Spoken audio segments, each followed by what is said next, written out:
अस्सलाम वालेकुम। ये स्कर्दू का है। हम किले से बाहर निकले जी। किले से बाहर निकल के हमने दोबारा खुदा हाफिज़ बोला हमने, ठीक है। और खुदा हाफिज़ बोल के हम निकल गए। बोर्ड लगा हुआ है, किला है, किले की बात ही कुछ और है यहाँ पर, ठीक है जी।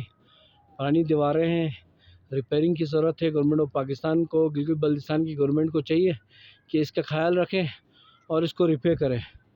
ज़्यादा से ज़्यादा मेरे ख्याल 5 से 6 करोड़ रुपये खर्चा आएगा और ये बहुत अच्छी तरीके से ये रिपेयर हो जाएगा, ठीक है। और यहाँ टूरिज़म का टूरिज़म ही होगा। ये मैं आपको दिखा रहा हूँ, ये खरपोच लिखा हुआ है, इसके क्लोज होकर मैं आपको दिखा रहा हूँ, ठीक है। खरपोच लिखा हुआ KHARPH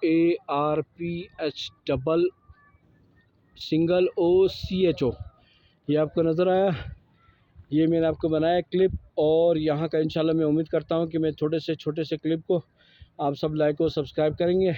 ये कुछ गेस्ट आए हुए थे, वो नीचे जा रहे हैं, देखें, ठीक है। ये सब वापस जा रहे हैं। सब अपना ख्याल रखिएगा। थैंक यू, बहुत शुक्रिया। खुदा हाफिज़।